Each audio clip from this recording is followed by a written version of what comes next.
Hola chavos, en esta ocasión vamos a presentar los conceptos básicos de pruebas de hipótesis del curso Probabilidad y Estadística. Los conceptos básicos que debes tener claro al finalizar esta sesión son pruebas de hipótesis estadística, hipótesis nula contra hipótesis alternativa, estadístico de prueba, región de rechazo y región de aceptación, así como la significancia y su interpretación. Después de presentar los conceptos, te recomiendo que pongas una pequeña pausa al video para tomar nota de manera adecuada. Vamos a iniciar con una pequeña introducción sobre cuáles son los pasos para hacer una prueba de hipótesis estadística. ¿De dónde surgen o por qué vienen estas pruebas de hipótesis? Por lo general, en un estudio o en una investigación se tiene cierto objetivo, el cual se formula mediante ciertas preguntas o en ocasiones en la industria tienes que tomar decisiones a partir de ciertos procedimientos. Entonces, en un inicio, lo que se tiene son ciertas creencias o hipótesis de las cuales se desea probar, como lo pueden ser, por ejemplo, que dos proveedores del material X tengan el mismo nivel de calidad. ¿Será cierto? ¿Será falso? O que el porcentaje de un ingrediente afecte el resultado de una mezcla. O también podría ser la situación de que el tiempo de espera en una operación sea de 3 horas en promedio. Cualquiera de estas tres situaciones pues son casos en los cuales te interesa llegar a una conclusión. Pero también hay alternativas para estos tres ejemplos. Por ejemplo, podría suceder que en el primero los proveedores de este material no tengan el mismo nivel de calidad. Es decir, hay una alternativa para esta situación planteada. O para el ejemplo 3, donde el tiempo de espera de esta operación sea de 3 horas, también hay la alternativa de que el tiempo de espera no sea de 3 horas. Puede ser menor o puede ser mayor a estas 3 horas. Entonces, estas son las ideas en unas pruebas de hipótesis. Tienes ciertas preguntas que te gustaría responder o tomar decisiones sobre ciertos procesos o, por ejemplo, reducir el número de artículos defectuosos en tu producción. Hay un nuevo proceso, entonces, ¿cómo puedes convencerte sobre si al implementar un nuevo proceso, este mejora la producción reduciendo el número de artículos defectuosos? Esas son las ideas para una prueba de hipótesis. Tienes que tener algo en concreto sobre lo cual quieres tomar una decisión o hacer una prueba. Ahora, ¿cuáles son los pasos en unas pruebas de hipótesis? Los pasos fundamentales en cualquier procedimiento de prueba de hipótesis son el planteamiento de la hipótesis, el estadístico de prueba y el criterio de rechazo. De estos elementos vamos a comentar las ideas fundamentales a continuación. Respecto al planteamiento de hipótesis. Una hipótesis estadística es una afirmación sobre los valores de los parámetros de una población o proceso, que pueden probarse a partir de la información contenida en una muestra. Entonces, de esta definición, ¿qué tienes que tener en cuenta? Una hipótesis estadística, a final de cuentas, es una afirmación. ¿Sobre qué? Sobre los valores de los parámetros de una población o proceso. Recuerda que cuando estuviste hablando de intervalos de confianza o estimación puntual, siempre se buscó saber entre qué valores pueden estar los valores verdaderos de un parámetro. Y lo que usábamos pues era información de la muestra. Lo mismo vamos a hacer acá. Vamos ahora a proponer un valor o a sospechar sobre si el valor del parámetro es algún número particular. Vamos a apoyarnos en la muestra para comprobar si ese valor es verdadero o falso. Nada más para recordar, los valores poblacionales o parámetros son mu, sigma cuadrada y p, que serían la media, la varianza y la proporción. Mientras que de la muestra obtenemos los estimadores x barra, s cuadrada y p tilde, que son los valores de la media muestral, varianza muestral y la proporción muestral. Vamos con un pequeño ejemplo, al menos quizás no tan completo, pero tiene la idea clara de lo que es plantear una hipótesis de la siguiente afirmación. Aquí no estamos en todo el contexto del problema, simplemente estamos con la afirmación que se desearía probar. Y dice, este proceso produce menos del 8% de los defectuosos. Entonces lo primero que tienes que pensar es, bueno, ¿cuál es el parámetro poblacional del cual me están hablando? ¿Y cuál es la afirmación que se está haciendo y cuál es la que se quiere comprobar? En este caso te están hablando de un porcentaje de defectuosos. Eso hace referencia a la proporción. o al parámetro P de una población. Desconoces el total de los artículos defectuosos que genera el proceso, pero pues está afirmando que produce menos del 8%. Entonces, ¿cómo quedaría un planteamiento de hipótesis? Podríamos plantear H0 como P, o la proporción poblacional, igual a 0.08. ¿Qué significaría esto? Que ya está planteado estadísticamente. Significaría que la proporción de defectuosos es del 8%. Y como les decía, también hay alternativas. Puede ser que esto no sea verdadero. La alternativa que en este caso nos interesa, como nos dice, este proceso produce menos del 8% de los defectuosos, pues una alternativa sería que la proporción P sea menor a 0.08, es decir, la proporción es menor del 8%. Ahorita vamos a comentar por qué en un caso tenemos igualdad y en el otro no se tiene la igualdad. Y siempre en H0 vamos a tener nuestra igualdad. A la expresión H0, que definimos como, o que listamos P igual a 0.08, se le conoce como la hipótesis nula. Y atención con lo siguiente. H0 o la hipótesis nula es una declaración afirmando ningún cambio o ningún efecto en el estado de la naturaleza del fenómeno o del procedimiento. H0 se va a considerar cierta o sin cambio, salvo que los datos proporcionen evidencia convincente de que es falsa. Comúnmente es planteada con el objetivo de ser rechazada, ya que se pretende probar que los datos dan evidencia de algún cambio. Esa es la idea de la hipótesis nula o H0. Mientras que HA, a la cual asociamos P menor a 0.8, se le llama hipótesis alternativa. La hipótesis alternativa es una declaración que hasta cierto punto contradice H0 y puede ser denotada como HA, como aparece acá, o también como H1. Es aceptada solo si los datos proporcionan evidencia convincente de su verdad. Comúnmente es planteada como la hipótesis del investigador, la cual es la que se pretende aceptar rechazando H0. Eso es lo que comúnmente se hace, aunque pues, también hay situaciones donde lo que uno quiere es no rechazar H0. Por ejemplo, si te interesa que tus empresas tengan la misma calidad, pues no rechazarías H0 porque te interesa que ambas empresas o ambas industrias sean igual en cuanto a la calidad, que una no sea menor que otra o viceversa. Pero bueno, te repito, depende de la afirmación lo que te gustaría concluir, ya sea H0 o HA. ¿Qué más podemos comentar sobre la hipótesis nula? La hipótesis nula se plantea comúnmente con una igualdad, y aquí esto es un punto importante, porque al momento en el que tú planteas tu hipótesis nula como una igualdad, ¿no? Siempre ahí vamos a tener la igualdad para que no te confundas, siempre le va a incluir tu hipótesis nula. Al hacer esto, podrías tener una distribución de probabilidad de referencia asociada con esta hipótesis nula. Usando la hipótesis nula, podrías estar más cerca de obtener una distribución de probabilidad y con ello empezar a calcular probabilidades. Y más adelante, un estadístico, que ahorita vamos a comentar qué es.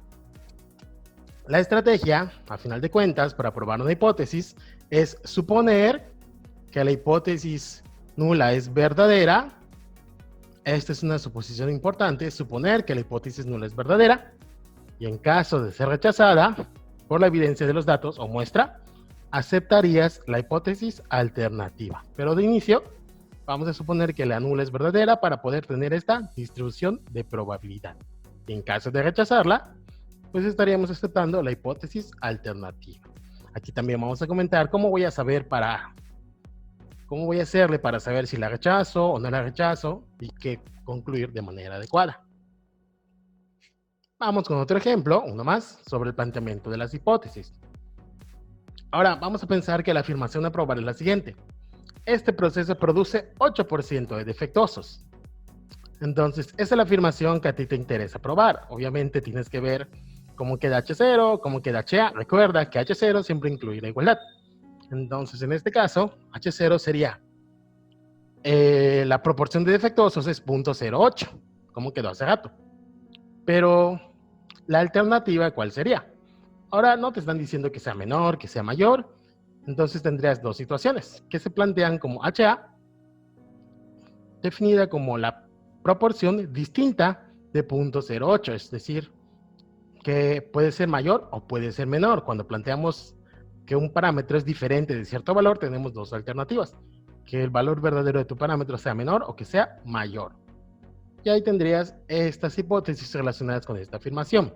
Ahora, aquí, ¿qué sería lo que al investigador le interesa concluir?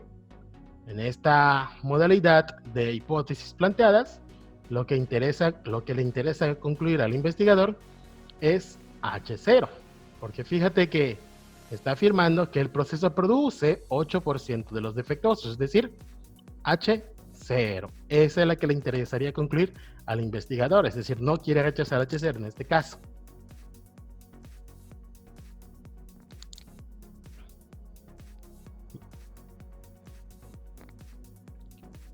En cuanto a estas hipótesis que acabamos de presentar, pues podemos tener los dos siguientes casos. La primera que presentamos, H como P igual a 0.08 contra la alternativa P menor a 0.08, se conoce como una hipótesis alternativa de un solo lado o unilateral. Ahí tendríamos un concepto en cuanto a la clasificación de los tipos de hipótesis, una hipótesis unilateral, que también podría ser del otro sentido, es decir,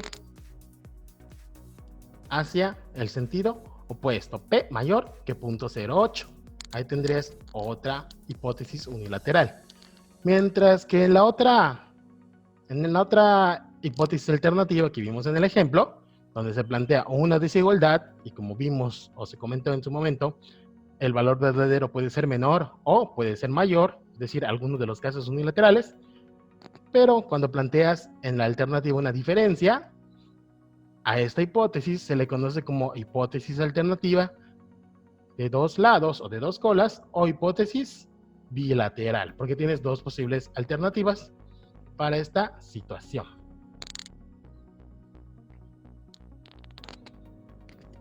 En cuanto a cuándo debe ser unilateral o bilateral, pues eso sí depende de la afirmación que se quiera comprobar, como vimos en los ejemplos antes de plantear estas dos hipótesis. Ahora vamos a comentar lo que corresponde a la selección del valor del parámetro, es decir, ¿por qué le puse 0.08? Bueno, en general eso depende un poco de lo que a ti te interesa probar por experiencia o de acuerdo al proceso con el que estás trabajando. Y este valor se define de modo que puedas tú perfectamente separar dos situaciones, como vimos en los ejemplos, que sea igual o que sea diferente, que sea igual o que sea menor. Por lo general, plantearlo de manera que puedas distinguir estas dos situaciones y tu conclusión sea clara, no sea una conclusión que sea un poco confusa. Por lo general no debe haber tanto problema en plantear la hipótesis nula y la hipótesis alternativa, pero en cuanto a la selección del valor, se hace de acuerdo al trasfondo histórico de la situación que estás estudiando. En los problemas que presentamos, bueno, pues realmente no hacemos ese trasfondo histórico, simplemente leemos del problema cuál es el valor que se quiere comprobar, pero ya en la práctica tú tendrías que ver cuál es el resultado histórico de ese proceso y a partir de ello plantear el valor para el parámetro para comprobar. Por ejemplo, en este caso, ¿qué significaría o por qué pudo haber dicho que el valor a probar era el 8% de los defectuosos? Por ejemplo, esta situación pudo haber estado en el caso que la proporción de defectuosos reportada del mes anterior pues fue del 8%. Y luego se implementó un programa de mejora y quiere ver si se dio un mejor resultado. Para saber si se dio un mejor resultado, lo lógico es que la proporción haya disminuido. Entonces, así es como podrías empezar a plantear, quizás en futuro, tus valores para el parámetro. A partir de hechos históricos, por ejemplo, ¿qué pasó el mes pasado con mis productos defectuosos? Y ahora quiero implementar un nuevo método o un nuevo programa que quiera disminuir esa proporción de defectuosos. Entonces hago una prueba de hipótesis contrastando mi hipótesis nula y mi hipótesis alternativa. ¿Qué pasaría si yo no rechazo H0? Si no rechazo H0, pues eso significa que el programa no funcionó, porque pues mi producción no fue menor. Y en ese caso debo tomar medidas para procurar una disminución en cuanto a la proporción de defectuosos. Por otra parte, si mi muestra me llevó a concluir que rechazo H0 y puedo concluir HA, entonces ya pude efectivamente disminuir mi proporción de defectuosos en este proceso. Entonces, a manera de resumen de nuestra prueba de hipótesis, probar una hipótesis consiste en investigar si lo afirmado por la hipótesis nula es verdad o no. Recuerda que en la hipótesis nula lo que hacemos es suponer un valor para nuestro parámetro poblacional desconocido, como la media mu, la varianza sigma cuadrada o la proporción P. La estrategia de prueba parte del supuesto de que H0 es verdadera, y si los resultados de la investigación o los resultados de la muestra contradicen en forma suficiente dicho supuesto, entonces se rechaza H0 y se acepta la hipótesis alternativa. Pero en caso de que los resultados de la población no demuestren claramente la falsedad de H0, esta no se rechaza. Es decir, la hipótesis nula es verdadera mientras no se demuestre lo contrario. Ahora vamos a hablar sobre el estadístico de prueba, que está bastante relacionado con nuestro criterio de rechazo. ¿Qué es el estadístico de prueba o en qué momento lo vamos a obtener? Una vez que planteas la hipótesis, entonces se toma una muestra aleatoria de la población o se obtienen datos mediante un experimento bien planeado. Este paso, por lo general, cuando estamos en un salón de clase resolviendo ejercicios, no lo vamos a hacer. Realmente lo que tenemos es la información del problema donde ya se llevó a cabo este muestreo y se obtuvieron los datos del experimento. Lo único que hacemos es rescatar esos datos para, a final de cuentas, calcular nuestro estadístico de prueba, que es un número calculado a partir de los datos y la hipótesis nula. Recuerda que en la hipótesis nula lo que hacemos es asignar un valor a nuestro parámetro poblacional. Entonces, este numerito o el valor de este numerito nos permite saber si se va a rechazar o no la hipótesis nula H0. A partir de este valor, lo que vamos a construir es lo que se conoce como región de rechazo y región de aceptación. En este momento, pues presentamos la definición y luego comentamos cómo encontrarla. El conjunto de valores posibles valores del estadístico de prueba que llevan a rechazar H0 se le llama región o intervalo de rechazo para la prueba. En tanto que los valores donde no se rechaza H0 se llama región o intervalo de aceptación. Esa es la idea de estas regiones. En qué valores se rechaza y en qué valores no se rechaza. Ahora, luego vamos a comentar cómo encontrarlo, cómo construir esta región. No es difícil. Entonces, ¿cómo saco mis criterios de rechazo? Que está relacionado con el estadístico. Bien. El estadístico, recuerda que lo construyes bajo el supuesto de que H0 es verdadera. Por ejemplo, si vamos a pensar que estamos estudiando o nos interesa una prueba para el parámetro mu o la media poblacional. En este caso, si tenemos una muestra, de la muestra podemos obtener lo que es el promedio muestral, la media muestral, y vamos a suponer que también conocemos de algún modo la desviación estándar poblacional, y n es el tamaño de la muestra. Si yo tengo conocidos estos datos, y en mi hipótesis nula estoy asumiendo un valor particular para el parámetro mu, entonces en este momento ya puedo conocer el valor z, que tiene una distribución normal asociada. Entonces, si yo conozco la distribución normal y conozco este valor que es el estadístico, pues lo que yo puedo hacer es saber dónde cae, o puedo encontrar dónde cae ese valor z. Entonces, si H0 es verdad, el valor del estadístico de prueba debería caer dentro del rango de valores más probables de su distribución asociada. Y esto es lo que se conoce como la región de aceptación. Repito, el rango de valores más probables para la distribución asociada con el estadístico, esa es tu región de aceptación. Ahora, si cae en una de las dos colas de la distribución asociada, fuera del rango de valores más probables, eso sería tu región de rechazo. Es el rango donde se encuentran los valores menos probables para el estadístico. Y eso es evidencia en contra de que este valor pertenezca a la distribución. Y de aquí se deduce que debería estar mal el supuesto bajo el cual se construyó este estadístico. Es decir, H0 debe de ser falsa. ¿Ok? Entonces, en resumen, Si cuando yo calculo este estadístico asumiendo un valor para mu en H0, caigo dentro de los valores más probables de esta distribución, entonces esto quiere decir que H0 es verdadera. Pero, por otra parte, si caigo dentro de los valores menos probables o fuera del rango de los más probables, esto que no te confunda, que quede bien claro, fuera del rango de los valores más probables, pues es equivalente a caer en los valores menos probables. Y eso es la región de rechazo. Si caes aquí, pues entonces esto te da un indicio de que H0 debe ser falsa. Y con estas ideas construyes lo que es tu región de rechazo y tu región de no rechazo, región de aceptación. Gráficamente podemos imaginarnos a las regiones de rechazo y aceptación de la siguiente manera. En la primera hipótesis que planteamos en esta sesión, donde H0 es la proporción igual a 0.08 y la alternativa la proporción menor que 0.08, las regiones de rechazo y aceptación gráficamente lucen de la siguiente forma. Dado que la hipótesis alternativa es una probabilidad menor a 0.08, la región de rechazo queda en la cola izquierda debido a la desigualdad menor, que pues los valores del parámetro pues quedan a la izquierda. Entonces a la izquierda es donde queda construida tu región de rechazo.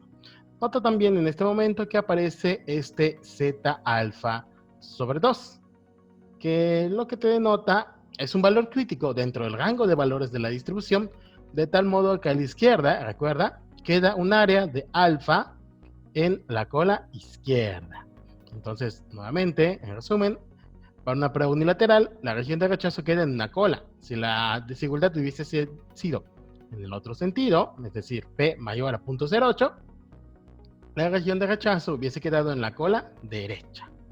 Ahora, para la otra prueba, que fue una prueba bilateral, en este caso, tus valores críticos o que te definen la región de rechazo, pues serían dos, los valores simétricos, para el caso de la distribución normal o la Z. Y tu región de rechazo queda dividida en dos regioncitas, una hacia la cola izquierda y otra hacia la cola derecha, porque la desigualdad puede ser que el valor de la proporción en realidad sea menor, que haría referencia a la cola izquierda, o sea mayor, que haría referencia a la cola derecha. Entonces ahí tenemos la idea de cómo lucen las regiones de rechazo y las regiones de aceptación. Este alfa, en un momento vamos a comentar que es la significancia de la prueba. Y alfa sobre 2 hace referencia a que en el área de color azul hay una área de alfa sobre 2 y en la cola derecha hay un área de alfa sobre 2, mientras que en una prueba de una cola o unilateral, el área que está aquí en la zona azul es completamente de alfa. Ahora vamos con lo que son los errores o el riesgo de una decisión equivocada al momento de llevar a cabo una prueba de hipótesis. Probar una hipótesis estadística es una decisión probabilística a final de cuentas, por lo que siempre existe el riesgo de cometer un error. Y estos errores se clasifican en error tipo 1 o error de tipo 2. Uno de ellos es el que podemos controlar de forma explícita al momento de estar haciendo la prueba y el otro de manera implícita. El error de tipo 1 ocurre cuando se rechaza H0 cuando esta es verdadera. Mientras que el error de tipo 2 es cuando se acepta H0 y esta es falsa. Entonces, el más grave, a final de cuentas, es cometer un error de tipo 1, porque estás rechazando algo que es verdadero. Y eso es lo que puedes controlar a final de cuentas. La significancia viene definida como una probabilidad, debido a que estos errores pues, los puedes cuantificar en cuanto a probabilidades. Alfa sería la probabilidad del error de tipo 1, es decir, rechazar H0 siendo verdadera. Mientras que beta es la probabilidad del error de tipo 2, es decir, la probabilidad de aceptar H0 siendo falsa. Al final de cuentas, este alfa es el que podemos utilizar, porque en este caso asumimos un valor de H0, lo cual nos permite utilizar una distribución en particular. Beta, repito, no lo podemos controlar porque si H0 es falsa, no tenemos un valor particular para el parámetro mu en H0. Si no tenemos un valor particular, pues no podríamos estar encontrando la distribución para calcular nuestro estadístico. Ahora, a 1 menos beta se le llama potencia de la prueba, y es la probabilidad de rechazar H0 cuando es falsa, es decir, es el complemento de beta. Mientras que alfa, pues es lo que se conoce como la significancia de la prueba.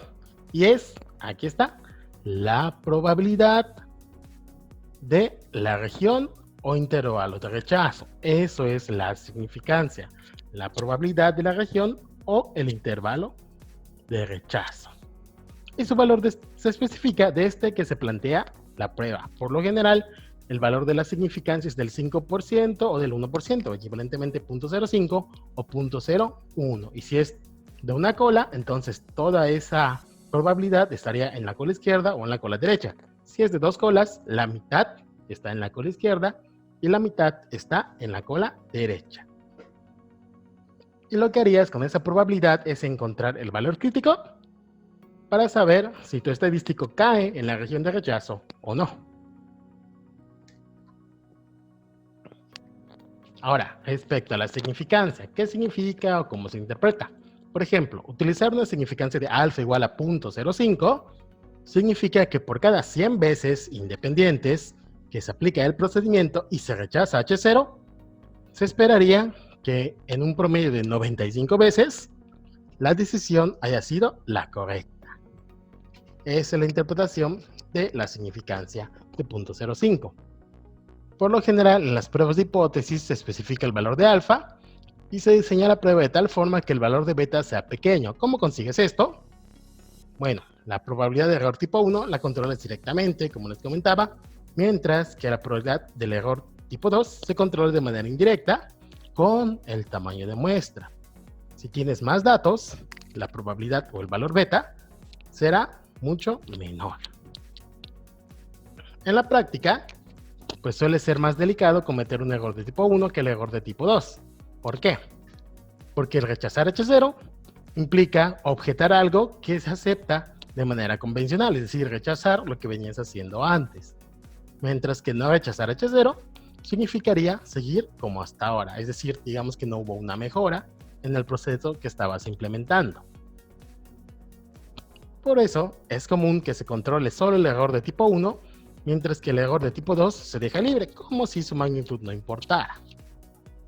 Y entonces, la relación entre la significancia y el valor crítico, pues es como ya se comentó, la significancia es la probabilidad de la región de rechazo.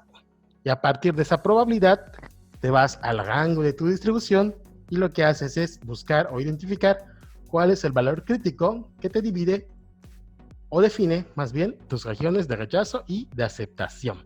Estos se buscan dentro de las tablas de distribución como el rango de esa variable. Y para cerrar, vamos a comentar cuáles serían las pruebas de hipótesis que podemos llevar a cabo para los distintos parámetros. Pueden dividirse en dos, para una muestra o para dos muestras. Para una muestra, puedes hacer la prueba para la media, para la proporción y para la varianza. Para la media, pues depende si conoces a la varianza o no lo conoces, me refiero a la varianza poblacional. Y aquí tenemos a las distribuciones asociadas en cada caso. Si estás en una muestra, quieres hacer una prueba para la media y la varianza es conocida, pues conoces o utilizas la varianza distribución normal. Si vas a hacer una prueba para la media y la varianza es desconocida, se utiliza la distribución t-de-student. Si tienes una muestra y vas a hacer una prueba para la proporción, utilizas la distribución normal. Si tienes una muestra y vas a hacer una prueba para la varianza, utilizas la distribución cuadrada. Ahora, si tienes dos muestras y vas a hacer una prueba para la diferencia de medias, con lo cual podrías llegar a conclusiones del tipo si ambas poblaciones producen el mismo promedio de errores o alguna produce un menor error que el otro, pues utilizarías la distribución normal o la distribución t-de-student, dependiendo si conoces o no las varianzas poblacionales de esas poblaciones. También, para dos muestras, podrías comparar la diferencia de proporciones, es decir, aquí empezarías a comparar procedimientos o procesos, y se utiliza la distribución Z, o normal. Mientras que para dos muestras, y quieres comparar varianzas, lo que utilizas es el cociente de estas varianzas, que se relacionan con una distribución F, de Fisher. Y entonces, Eso es lo que veríamos a continuación, ejemplos de pruebas de hipótesis de estas situaciones.